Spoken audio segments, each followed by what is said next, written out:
Bakit nga ba hindi naghahalo ang tubig sa Pacific Ocean at Atlantic Ocean?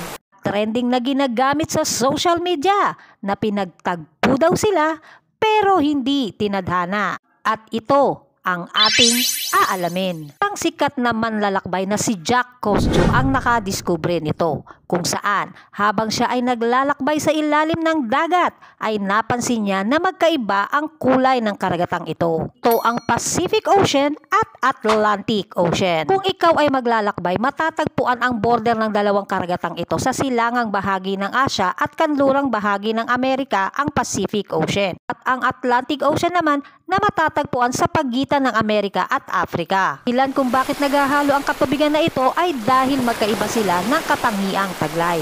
Sila ay magkaiba ng komposisyon, density at magkaiba ng pakikipag-interact sa gravity. Sa madaling sabi, magkaiba sila ng alat, kulay, komposisyon, nutrients at magkaiba din sila ng bigat. At ang tinatawag ng pagbubuklod na ito ay oceancline o tinatawag din na halocline. Kaiba ang kanilang komposisyon dahil sila ay kumakapit sa isa't isa upang di maghalo sa magkabilang tubig. Ang tubig ng Atlantic Ocean ay higit na mas maalat kumpara sa tubig ng Pacific Ocean. Dahil na rin sa pag-ikot ng ating mundo, isa pang dahilan kung bakit sila hindi naghahalo dahil nagbibigay ito ng ibang currents sa nagsasalubong na kanilang alon. Tuklasan din sa makabagong pag-aaral sa dalawang karagatan na ito na hindi komportable ang mga isda mula sa Pacific Ocean kapag sila ay napapatpad sa Atlantic Ocean. Baga, para itong pangingibang bansa ng mga isda sa ibang karagatan, kaya mas minamabuti nilang bumalik sa kani-kanilang lugar dahil hindi sila sanay sa tubig ng kabilang karagatan. Parang pag-ibig nga naman talaga, pinagtatagpo sila pero hindi tinatadhana dahil magkaiba ang kanilang mga komposisyon. Meron din itong tinatawag na thermocline. Mula sa salitang thermo, ibig sabihin ay temperatura.